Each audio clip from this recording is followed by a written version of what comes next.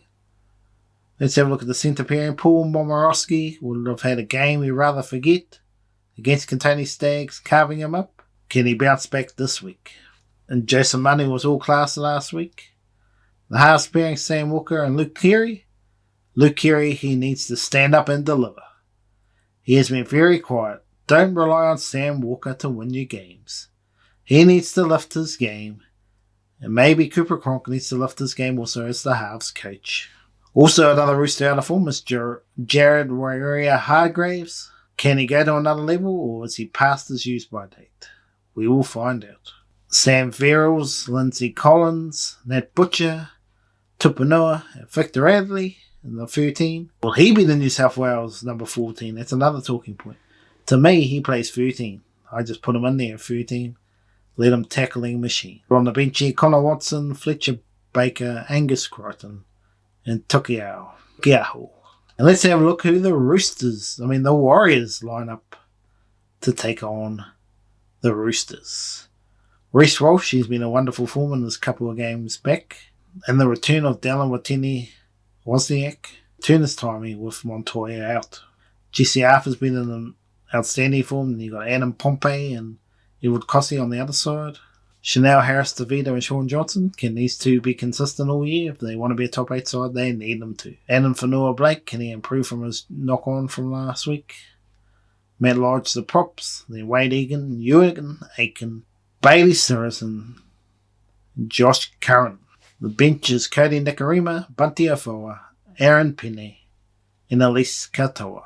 This is the Warriors' biggest test and will need a full team of 17 playing their part if they want to match the Roosters. But unfortunately here for Warriors fans, I'm expecting the Roosters to really get this season wrapped up against the Warriors and maybe win a game by 24 points. The Warriors have the chance to prove me wrong, but on current form, I'm just not convinced they will play a full 80 minutes against the Roosters. The second game of Easter Sunday is the St. George Illawarra Dragons taking on the Newcastle Knights. 4:05 at Wynn Stadium, New South Wales time.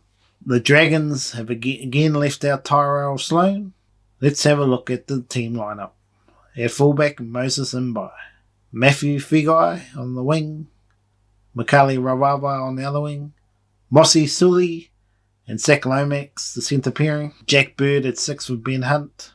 Francis Molo, Andrew McCullough, Josh Kerr, Tarek Sims, Jaden Sewer and Jack DeBellin. The bench, Monet keeping his spot. Blake Larry, Josh Maguire makes a return, and so does George Burgess. Aaron Wood's been dropped. Gozowicki and Sloan all playing not bad for at the start of the season, all been forgotten about now. Interesting to see if the Dragons can bounce back. Let's have a look at the Knights side to take on the Dragons. Got Kalen Ponga at fullback. Edric Lee makes his return with Tuala on the other side. Dane Gagai and Bradman Best, a very good centre pairing there. Jake Clifford and Adam Clune still in the side for now, is under injury cloud.